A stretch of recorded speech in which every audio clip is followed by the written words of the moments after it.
దళిత యువకుడు సుబ్రహ్మణ్యం హత్య కేసు నుంచి తప్పించుకునేందుకు వైసీపీ ఎమ్మెల్సీ అనంతబాబు బరితెగించి చేసిన మరో కుట్రను పోలీసులు భగ్నం చేశారు. అబద్ధపు సాక్ష్యం చెప్పాలంటూ సాక్షులకు డబ్బులు ఎరవేసి లొంగ తీసుకునేందుకు పన్నాగం పన్నారు. ఆ గుట్టును రట్టు చేసిన పోలీసులు అనంతబాబుతో పాటు మరికొందరిపై కేసు నమోదు చేశారు. పోలీసులు తన వద్దకు వస్తున్నారని తెలుసుకున్న అనంతబాబు వారికి దొరకకుండా పరారయ్యారు.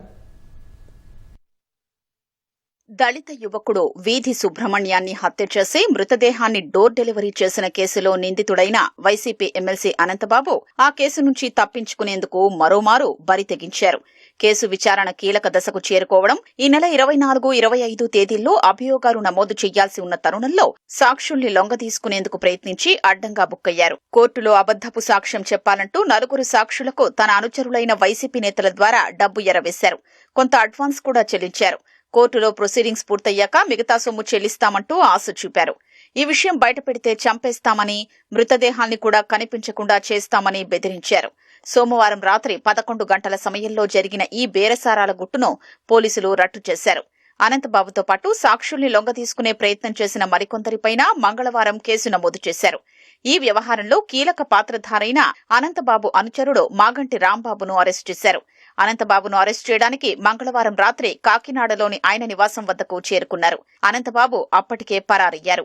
సుబ్రహ్మణ్యం హత్య కేసులో అరవ దుర్గా శివప్రసాద్, అరవ మణికంఠ, శబలం పవన్ కుమార్, ముమ్మిడి వెంకటేష్ కీలక సాక్షులుగా ఉన్నారు. వీరు దర్యాప్తు అధికారుల వద్ద న్యాయస్థానంలో వాంగ్మూలాలిచ్చారు. వాటిని కోర్టు పరిగణలోకి తీసుకుంటే ఈ కేసులో నిందితులుగా ఉన్న తనకు, తన భార్య అనంతలక్ష్మి దుర్గకు శిక్ష తప్పదనే ఉద్దేశంతో అనంతబాబు ఈ 4 సాక్షుల్ని డబ్బులు ఎర్రచూపి లొంగదీసుకోవాలనుకున్నారు. ఈ కుట్ర అమలు బాధ్యతను తన ప్రధాన అనుచరులైన వైసీపీ బీసీసీఎల్ రాష్ట్ర కార్యదర్శి కడియాల చిన్నబాబు, అతని కుమారుడు కడియాల సతీష్ తో పాటు మాగంటి రాంబాబుకు అప్పగించారు. వారు 4 సాక్షుల్ని వేర్వేరుగా కాకినాడ జేఎన్టీయూ వెనుక ఉన్న సిద్ధార్థనగర్లోని సమీరా అపార్ట్మెంట్స్ లోని ఓ ఫ్లాట్ కు తీసుకెళ్లి నిర్బంధించారు. వారి సెల్ ఫోన్లు తీసుకుని స్విచ్ ఆఫ్ చేశారు.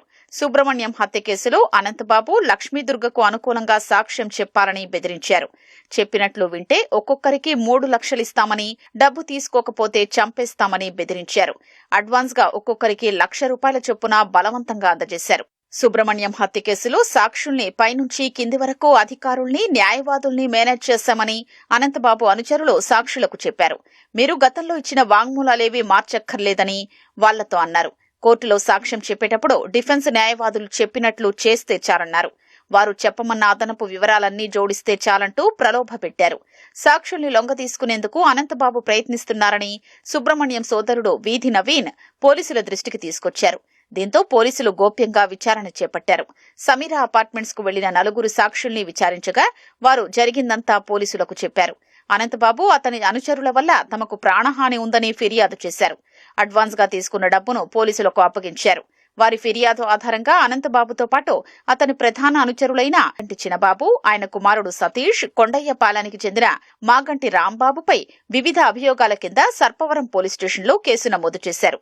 మంగళవారం రాత్రి 7 గంటల సమయంలో SB DSP Satyanarayana, Sarpavaram CI Ravikumar, 20 మందికి పైగా పోలీసులు భానుగుడి సమీపంలోని శంకర్ అపార్ట్మెంట్స్ కు వెళ్లి అనంతబాబు కోసం గాలించారు. ఎమ్మెల్సీ కారు అక్కడే ఉంది. గన్మెన్ అక్కడే ఉన్నారు. పోలీసులు వస్తున్నారని తెలిసి అనంతబాబు అంతకుముందే బైక్ పై పరారయ్యారు. హత్య కేసులో ప్రస్తుతం అనంతబాబు బెయిల్పై ఉన్నారు.